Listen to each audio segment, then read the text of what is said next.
Shalom, selamat pagi Bapak Ibu, saudara sekalian yang terkasih dalam Kristus Yesus. Renungan kita terambil dari Esra pasal 10 ayat yang pertama hingga ke-44. Tetapi saya membacakan ayat yang ke-11 saja.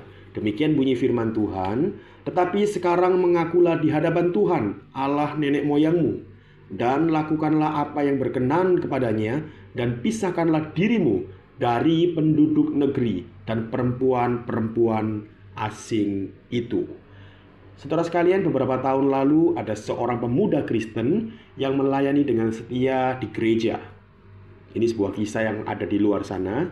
Pemuda ini dikenal sebagai orang yang rendah hati dan rajin dalam pelayanan.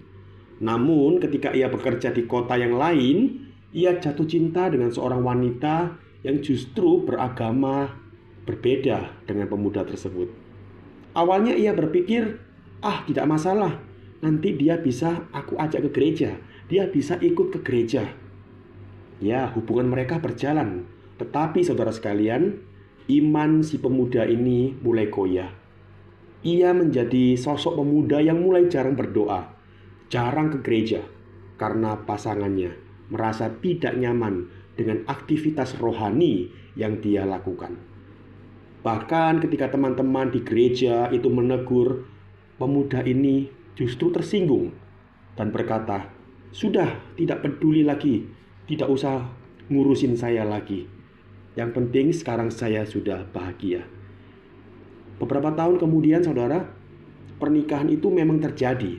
Tetapi bukannya membawa damai, justru dalam pernikahan itu banyak pertengkaran muncul karena perbedaan nilai-nilai hidup. Anak-anak pun tumbuh tanpa pengenalan akan Tuhan, sebab suasana rumah tangga tidak mendukung iman Kristen. Bahkan akhirnya, saudara sekalian, sang pemuda menyadari bahwa keputusan yang dulu ia itu anggap sederhana, keputusan yang dahulu dia anggap itu sepele, mengabaikan perintah Tuhan tentang mencari pasangan hidup, dan akhirnya itu berdampak besar bagi kehidupannya, bahkan sampai ke depannya. Saudara sekalian, kisah tersebut sangat mirip dengan apa yang terjadi pada bangsa Israel zaman Esra, di mana mereka pada waktu itu melakukan yang namanya kawin campur dengan bangsa asing. Tentu saudara, yang jadi persoalan bukan karena menikah dengan beda bangsa, itu jadi persoalan bukan. Tetapi yang menjadi persoalan yaitu adanya pencampuran iman yang akhirnya menjauhkan bangsa Israel dari Allah. Saya ulangi sekali lagi, yang jadi masalah bukan ngomong berbeda bangsa akhirnya menikah, tidak. Tapi yang justru jadi masalah yang sangat penting yaitu apa? Pencampuran iman yang akhirnya menjauhkan bangsa Israel dari Allah. Kalau kita melihat Esra akhirnya menegur mereka dengan keras agar mereka mengakui dosa dan memisahkan diri dari hubungan yang membuat mereka jauh dari Tuhan. Saudara sekalian, di sini kita boleh melihat ketika iman itu sendiri dikorbankan demi kenyamanan, demi cinta atau kepentingan pribadi, maka disitulah menunjukkan bahwa orang tersebut mengabaikan ketaatan kepada Tuhan. Saya ulangi lagi, ketika iman itu sendiri dikorbankan demi kenyamanan, demi cinta, kita bisa melihat banyak orang rela menikah dengan orang yang beda agama, demi cinta meninggalkan imannya, atau demi kepentingan pribadi. Maka di situ menunjukkan bahwa orang tersebut mengabaikan ketaatan kepada Tuhan. Saudara sekalian, ketika mendengar renungan ini, bukan berarti kita akhirnya menghakimi orang lain. Tidak. Tapi sama-sama kita koreksi diri kita. Sama-sama kita cek diri kita. Pernahkah kita mengorbankan iman kita demi hal-hal yang seperti itu? Coba kita cek diri kita. Kita koreksi diri kita di hadapan Tuhan. Pernah tidak ya aku mengorbankan iman demi hal-hal yang seperti itu?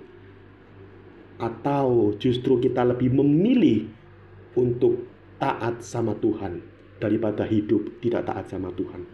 Coba kita pikir baik-baik, bagaimana dengan diri kita saat ini? Saudara sekalian, mari bersama-sama kita koreksi diri kita di hadapan Tuhan. Apakah selama ini hidup kita, kebiasaan kita, relasi kita yang justru menjadi batu sandungan bagi diri kita? Atau selama ini kita sudah hidup nurut sama firman Tuhan? Kiranya firman Tuhan pada hari ini menolong kita untuk sama-sama dikoreksi, ditegur, agar yang sudah salah jalan boleh bertobat di hadapan Tuhan. Jangan kompromikan imanmu demi sesuatu yang sepele. Jangan bermain-main dengan apa yang telah engkau percayai demi sesuatu hal yang sepele. Mari sama-sama kita berdoa.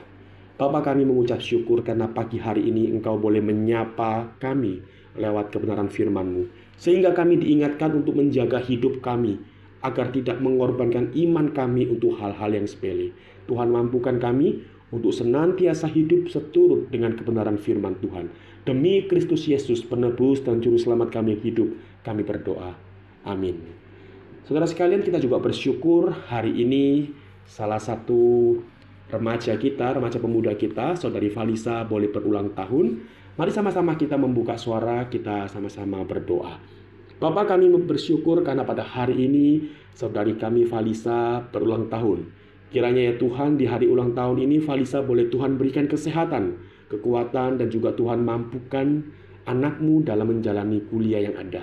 Biarlah juga di hari ulang tahun ini ya Tuhan, Valisa boleh semakin bertumbuh dalam pengenalan akan Tuhan, semakin hidup takut akan Tuhan, dan hidup menjaga kekudusan di hadapan Tuhan.